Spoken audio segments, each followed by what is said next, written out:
Kerala film producers association KFPA തിരഞ്ഞെടുപ്പിനുള്ള തന്റെ നാമനിർദ്ദേശ പത്രിക നിരസിച്ചതിനെ തുടർന്ന് സാന്ദ്ര തോമസ് ഫയൽ ചെയ്ത ഹർജി കോടതി തള്ളി. എറണാകുളം സബ് കോടതിയാണ് ഇത് സംബന്ധിച്ചുള്ള സാന്ദ്ര തോമസിന്റെ ഹർജി തള്ളിയത്.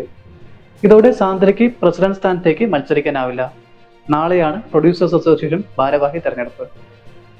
KFPയുടെ ഭരണ പ്രക്രിയകളിൽ പക്ഷപാതവും സുതാര്യമില്ലായ്മയും ആരോപിച്ച് തന്റെ നാമനിർദ്ദേശ പത്രിക നിരസിച്ചതിൽ സ്റ്റേ ആവശ്യപ്പെടുകയും വരണാധികാരിയുടെ ദീർഘകാല കാലാവധിയെ ചോദ്യം ചെയ്യുകയും ചെയ്തുകൊണ്ടായിരുന്നു സാന്ദ്ര തോമസ് ഹർജി ഫയൽ ചെയ്തത്. ചലച്ചിത്ര നിർമ്മാതാക്കളുടെ സംഘടനയിലേക്കുള്ള പ്രസിഡന്റ്, ട്രഷറർ സ്ഥാനങ്ങളിലേക്കുള്ള സാന്ദ്ര തോമസിന്റെ നാമനിർദ്ദേശ പത്രികയാണ് നിരസിക്കപ്പെട്ടത്. ആവശ്യമായ സെൻസർ സർട്ടിഫിക്കറ്റുകൾ സമർപ്പിക്കുന്നതിൽ അവർ പരാജയപ്പെട്ടുവെന്ന് വരണാധികാരി ചൂണ്ടിക്കാട്ടിയിരിക്കുന്നു. KFPA ബൈലോകൾ അടിസ്ഥാനമാക്കിയുള്ള യോഗ്യതാ മാനദണ്ഡങ്ങൾ അവർ പാലിച്ചിട്ടുണ്ടെന്നും തീരുമാനം അന്യായമാണെന്നും സാന്ദ്ര വാദിച്ചു. 2 പതിറ്റാണ്ടിലേറെയായി വരണാധികാരി ഈ സ്ഥാനത്ത് തുടർന്നിട്ടുണ്ടെന്നും ഇത് KFPയുടെ ഭരണഘടനാ മാനദണ്ഡങ്ങളുടെ ലംഘനമാണെന്നും സാന്ദ്ര.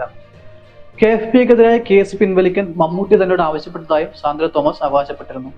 വിധിയിൽ വേദനയും നിരാശയും ഉണ്ടെന്നും എന്നാൽ കോടതി തീരുമാനത്തെ ബഹുമാനിക്കുന്നുവെന്നും സാന്ദ്ര തോമസ് പ്രതികരിച്ചു.